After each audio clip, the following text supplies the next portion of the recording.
brother doesn't quite work for me. He just graduated from college and needs to figure out his career path before even thinking about being in a serious relationship. She does seem to genuinely care for him, which is why I haven't sacked her for insubordination. Okay, mostly she's still here because she's dependable and a damn good cook. I peek into the pot of collard greens, biting the inside of my cheek. Is it enough? I thought so before Wyatt came along. Today, I made nearly a fourth more than last week when we'd had just enough. It'll be plenty, I hope. Mama comes into the kitchen just as I balance the lid half on the pot. Smells good, Rowan. Collard greens cooking never smell good. Thanks, Mama.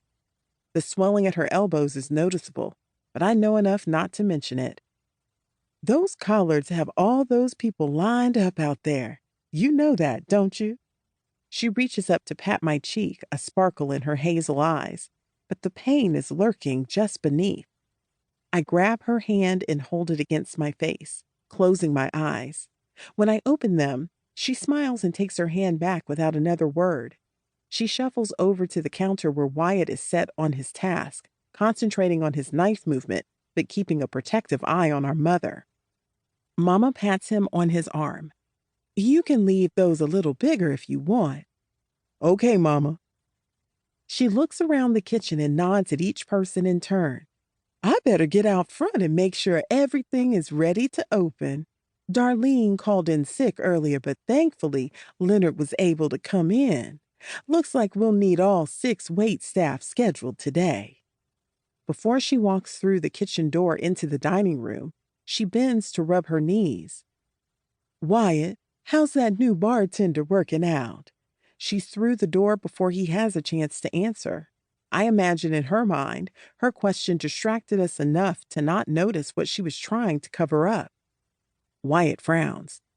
Does she think we can't see she's in pain? I turn back to the stove and stir her etouffee, taking a moment to gather myself. Wyatt's younger than me by 5 years, and although technically a grown man, there's only the two of us. I still have the need to be the stronger one and take care of him. She must not be taking all her steroids. Sometimes she cuts them in half. I've seen them in the bottle split in two. She's known others with lupus who've had to get knee or hip replacements in their 30s. At almost 50, that's got to be on her mind. She only got the diagnosis less than 2 years ago, and it's been a difficult adjustment for us all. Hannah walks her petite self over to Wyatt and rubs his shoulders, her rosy porcelain hand a contrast to Wyatt's russet brown neck. I roll my eyes and turn back to the stove. He's fine, Hannah. She may be a great cook, but I'm still not convinced about this girlfriend business. She ignores me and continues comforting my brother, which is fine, but I do know she better wash her hands before she goes back to cooking.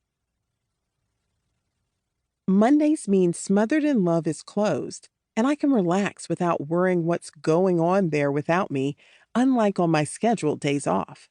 Unfortunately, as the saying goes, there's no rest for the weary. So I still end up driving to downtown Austin to pick up some new plants for our garden behind the restaurant. I've been keeping an eye out at the nursery closer to home in Round Rock, but they haven't had the okra plants I've been looking for. I'm blasting the latest School of the 18-Horse album through my Bluetooth when I turn onto Red River, and the Everhart bar and fine dining sign practically slaps me in the face. God, why did I come this way? Fucking Everharts. Must I be reminded of their wealth and privilege at every turn? I zoom past and cross under the freeway, pulling into the nursery parking lot just east of downtown. This place is occupying some prime real estate. I'm surprised they haven't been gentrified out of this part of town yet. Lord knows people are doing their best out our way.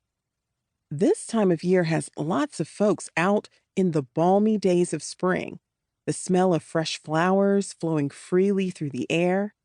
I pass some healthy-looking juvenile lemon trees and bend to rub the leaves, inhaling the heady citrus smell. Lily